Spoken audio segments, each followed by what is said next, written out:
So Donald Trump made a lot of promises about what he would do on day one. So buckle up. I told you to brace for impact before the election. Well, we're putting this thing in the Hudson. So first of all, the things you know, he said, we're going to begin working on an impenetrable, physical, tall, powerful, beautiful southern border wall. I like how he did clarify it was southern. He's like, don't get me wrong, Canada's fine.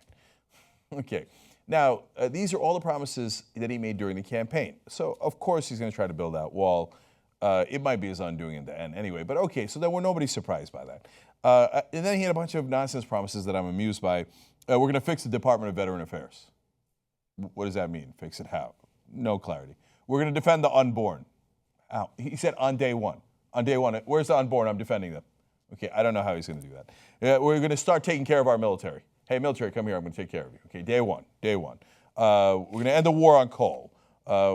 He's going to tell his generals to come up with a plan to stop ISIS in 30 days. So, guys, don't worry about it, man. As soon as the inauguration happens in January, 30 days later, ISIS gone. Okay, all right, so we'll see what he does with that. But that's fun and games. Now let's get serious. Here's the four horsemen.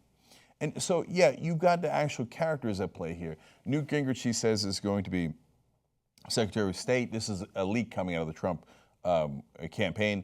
Then you got Rudy Giuliani, who might be Attorney General. Reince Priebus, who might be his Chief of Staff. But I'm also talking about the four horsemen of his policies that are going to destroy this country, or at least do great damage. Number one, this is true. They're going to repeal Obamacare. He said it over and over again. I mean, I can give you 1,000 quotes, but here's one here. I'm going to repeal Obamacare on day one. Today, Paul Ryan, Speaker of the House, talking about, I'm sending it to him on day one. Obamacare, all of that hard work, gone. Gone. Day one. This is what happened. Okay. Not day two. Another thing that they're going to do on day one, or they promised, Supreme Court. So they're going to put in, now, of course, it can't get confirmed on day one, but they're going to obviously continue to block President Obama's pick, Merrick Garland, and then they are going to put up their own nominee. And, of course, the Democrats will bend and then break, and then they will immediately put in the Republican nominee, no matter how insanely right-wing he is. And voila, instead of a progressive Supreme Court that we could have had, the Democrats didn't fight under Obama. Oh, well, they really shouldn't do that, man. They shouldn't really do obstructionism. Oops, we let him get away with it for a year, and now we're going to have a conservative Supreme Court. Disaster. Disaster number three, climate change. He says he's going to do several things here. He's going to get us out of the Paris Accords. He doesn't believe climate change is real, and he's going to end all of the regulations. He says, quote, I'm going to repeal every single Obama executive order, day one. Now, some of those executive orders don't have to do with climate change, but a lot of them do. He's not alone. The Republicans are chomping at the bit. So here's Rand Paul. Well, actually, I have a prediction to make this morning. I think we're going to spend the first month passing repeal of Obama regulations, and they will be signed by Trump. So I think there'll be a half a dozen regulations repealed in the first week of Congress. And this is something I'm excited to do. So I think you're going to find that we're going to repeal half dozen or more regulations in the first week of Congress. And I'm excited about it because I think the regulations have been killing our jobs and making us less competitive with the world. For 4 years, we will not only not do anything about climate change, we will go backward. And we'll tell the rest of the world we're not honoring those treaties anymore, so you can go ahead and go backward too. What have you done, America? Okay, number four, as if all that was not bad enough. Rip up the Iran deal.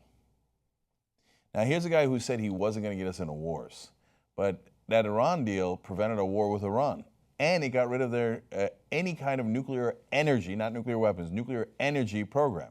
They are nowhere near nuclear weapons, and now they can't get near nuclear weapons because we got rid of their nuclear energy program. But once they tear up the deal, well, they're going to go back to doing nuclear energy. And then if we try to stop them, how are we going to stop them? We're going to bomb them. And then we're right back in the soup. Do you know how much larger Iran is than Iraq? So if you thought Iraq was a mess, wait till you see the war they started in Iran. And Donald Trump claims to be, hey, I don't want to get into wars. Nonsense. His top foreign policy advisor is John Bolton, the top neoconservative, who thinks we should have invaded Iran years ago. The top donor to Donald Trump, and he's a businessman. He listens to his donors. Top donor Sheldon Adelson, who thought we should have gone to war with Iran years ago. These four policies are devastating. If he actually follows through and does all of these fairly expeditiously, brace for impact, because we are going to have a crash, foreign policy-wise, domestically, probably economically, like you've never seen before. Okay, but I don't want to depress you too much, so we'll end on a happy note. He also claimed that he was going to withdraw from TPP on day one. Well, okay. Now, how much you want to bet that's the one promise he doesn't deliver on? Now, I just won a lot of money betting that Donald Trump would win in states when other folks thought, oh, he can't possibly win. Now, Trump folks, really, you think he's going to be against TPP? No, here's what he's going to do. He's going to do the same exact thing Hillary Clinton would have done. Oh, no, I'm against it. We're going to negotiate a better deal. Okay, guys, hey, everybody's all worked out. The corporations have decided to give me money for my next run. Okay. Oh, the deal's much better. Oh, see, I negotiated a better deal. Let's sign it right away. Right away. Give away American sovereignty? Who cares? My sucker voters aren't going to pay attention anyway. I hope I'm wrong about it, but I doubt it. He will never deliver on that deal. He's more likely to deliver on the wall than he is to withdraw from TPP. No, he'll claim he made it better and then immediately sign it. Okay. All right. But I said I was going to leave on a fun note, okay, but both disastrous and fun. In an interview with Hugh Hewitt earlier in the campaign, Hugh Hewitt was asking him about the difference between Hamas and Hezbollah, and Donald Trump acknowledged that he doesn't know it.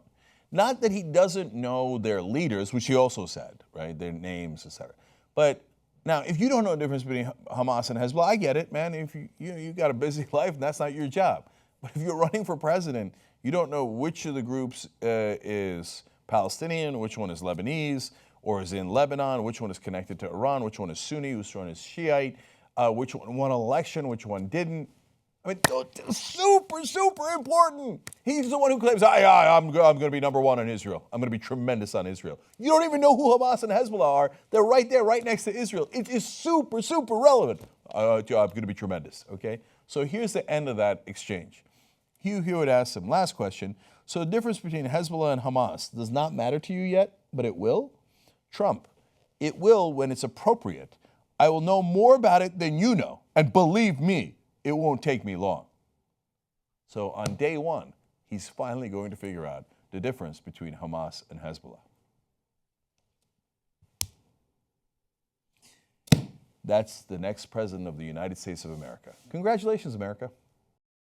We need independent media to make sure that we hold corporate media accountable. The people that can make that happen is you. You make the Young Turks possible.